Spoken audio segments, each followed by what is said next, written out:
But I came to the floor today because this is a day of special recognition, September 30th. And I am joining colleagues and many people across our country and in Canada who are coming together on what we're calling a National Day of Remembrance to give voice to the thousands of Native children who tragically died in Indian boarding schools across America and in Canada, and to acknowledge and support the thousands of Native children who survived but are perhaps still coping with intergenerational trauma from these experiences. Today, we recognize and honor the lives lost of thousands of innocent Native children who died and remain lost to their communities and families in misattributed or unmarked graves across America and in Canada. We remember not only the children that were lost but not forgotten, but also the families, again, that are still impacted by this tragedy.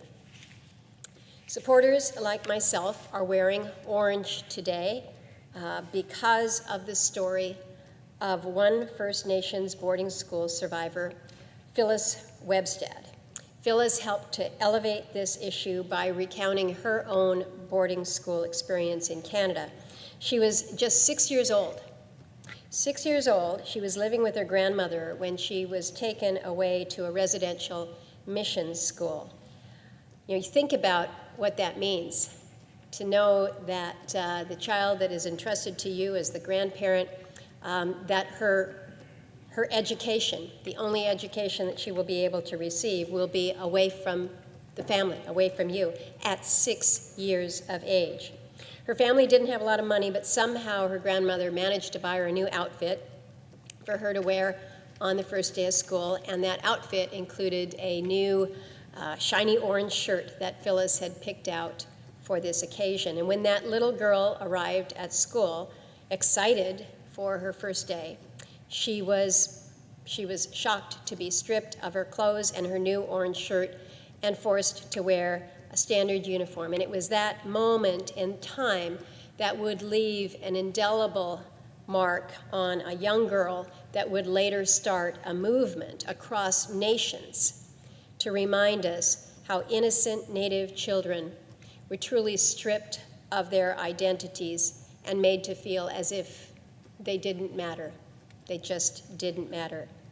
The stories of those children who were taken from their families and sent away to these boarding schools need to be shared, they need to be heard. And we collectively, as a country, need to support Indigenous survivors in their healing journey. Our nation's history in the treatment of Native American people is not an easy one to tell. It's not easy to hear or to acknowledge, but our discomfort in sharing painful collective history probably pales in comparison to the lived experience and the realities that so many Native people continue to face today. For a long period of time, beginning with the enactment of the Civilization Act of March 3rd, 1819, there were thousands of Native American children who were taken from their families, taken from their communities, often forcibly removed. They were relocated to residential boarding schools. Some of the schools were perhaps closer to their home, and some of those schools not so close to home and not so close to their families. The federal government made attendance compulsory for all Indigenous children. Some of the children, Mr. President, some of these kids were as young as just 3 or 4 years old. I find that just incomprehensible, really, that a toddler could be removed from their home and their parents. While Indian boarding schools were in operation, many enrolled children were forced into manual labor. Some worked maintaining the schools that they were in, and a number of schools lent the children to nearby communities or surrounding states to work and they worked as domestic servants. They may have worked as farm laborers, at factories. While attending Indian boarding schools, so many children were stripped of their native identities and their culture. We've heard the stories. They were forbidden to speak in their traditional language. They were forbidden to practice their religious or their spiritual beliefs. They were forbidden to dress in traditional clothes, to wear their hair long or in braids.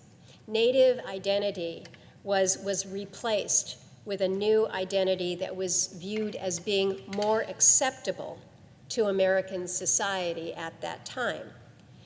And by cutting a child's long hair, speaking to them only in English, dressing them in uniforms, shedding all parts of their indigenous cultures, our federal government really stole from these children their identities, who they are. The stories are told, they're legendary in many places. Stories told about when a child disobeyed the rules. They were often physically, verbally, mentally abused, sometimes placed in solitary confinement, like a prisoner. It's been commonly reported that numerous Native children who attended the Indian boarding schools were abused both physically and sexually. Many children died while at the schools. And this is what remains unknown. We know that they died from exposure to disease. We know that there were deaths due to accidents. There were many unexplained reasons, but the abuse that some suffered. In recent months, we've seen shocking evidence of hundreds of unmarked graves of First Nations children who attended Canadian residential schools. They were found at former schools in British Columbia and Saskatchewan. Excuse me for that. Here in this country, the Department of Interior has begun a comprehensive archival review of U.S. boarding schools that were here. This is going to be a very important and a very necessary investigation. Mr. President, I want to share with you the story of one young Aleut girl from Alaska. She was an orphan. She was 17 years old when she died. She died on May 6, 1906. She was a student of the Carlisle Indian Industrial School. This was a rural boarding school that's located in Pennsylvania. Sophia Titoff was Unungan, Aleut. She was one of the many children who were lent from the Carlisle School to live with and work for other white families. So keep in mind, when she left Alaska, she was 12 years old. She's 12 years old. She thinks she's going off to boarding school. She's going to get her education. And she's lent from the school to live and work for white families in that area. Within her first year of being at Carlisle, Sophia would be placed with families in New Jersey, in Maryland, and Pennsylvania, where she worked essentially as a servant. Now, we don't know a lot of the details of those 5 years that Sophia spent at Carlisle, but what we do know is that after the near month-long journey it took to get this young girl from her home village on St. Paul Island in the middle of the Bering Sea. Think about that. You're 12 years old and you are put on a ship, leaving your small village in the middle of the Bering Sea and crossing those waters to get over to the East Coast, a month-long journey for a 12-year-old. She spent the majority of her time living with various non-native families, working as a servant without her family any familiarity to offer her with any comfort. And it was during her last placement that she contracted tuberculosis. She was returned to the school, not returned home. She was returned to the school where she died a year later, alone in a school hospital. She died alone 4,000 miles from her home and her family. This year, in July, Sophia's remains, along with the remains of nine Rosebud Sioux children, were repatriated from Carlisle, Pennsylvania, back to their original homelands. Sophia was returned home to St. Paul for her final burial and her forever resting place, surrounded by relatives and people who loved her even though most had never known her. It's been reported that Sophia was one of 188 students buried at Carlisle, and she was one of more than 100,000 Native children that were placed in an estimated 375 boarding schools across our country in an effort to assimilate Indian people.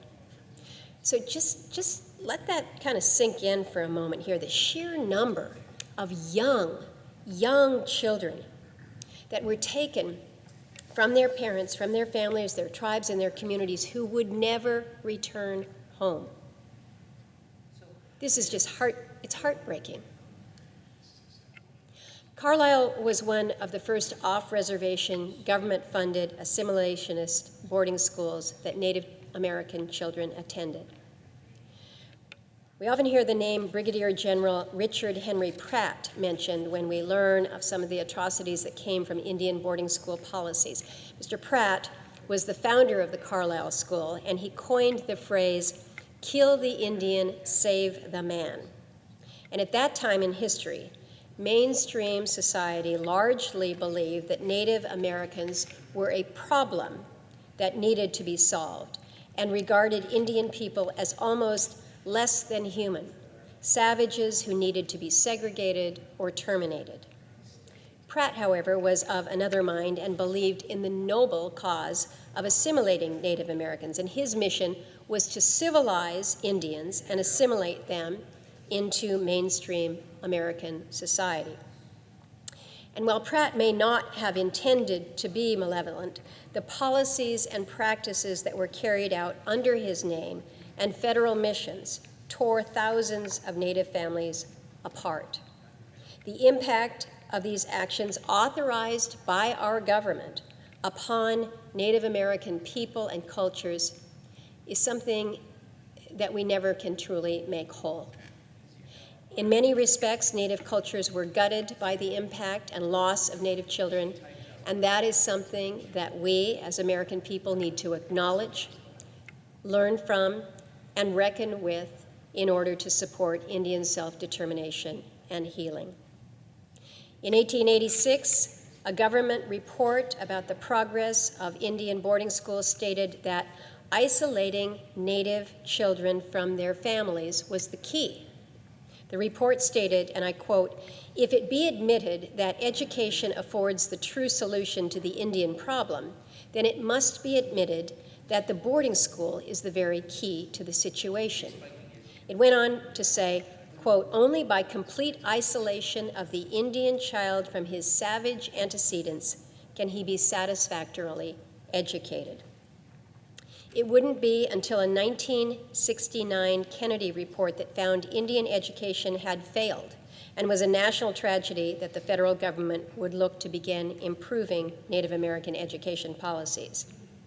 I think Samuel Torres of the National Native American Boarding School Healing Coalition said it well when he said, "If we can't name the trauma, if we don't know the extent and scope of the trauma, we'll never heal from it."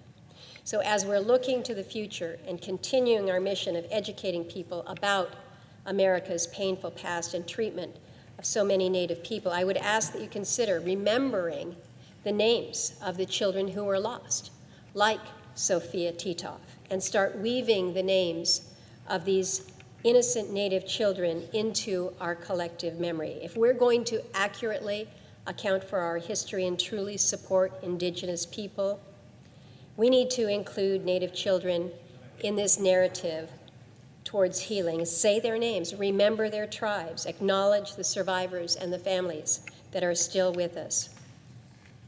Mr. President, before I conclude, I want to mention that to mark the significance of this day, I've introduced a concurrent resolution designated September 30th, 2021 as a National Day of Remembrance for the Native American children who have died while attending a United States boarding school, and to recognize and honor the survivors of Indian boarding schools and their families.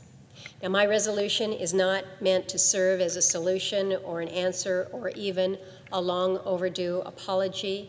It instead seeks to honor the lives of the many Native children who died in Indian boarding schools, and to recognize, support, and honor the survivors and their families, and acknowledge the grief and the trauma that our country created, we condoned, and we codified.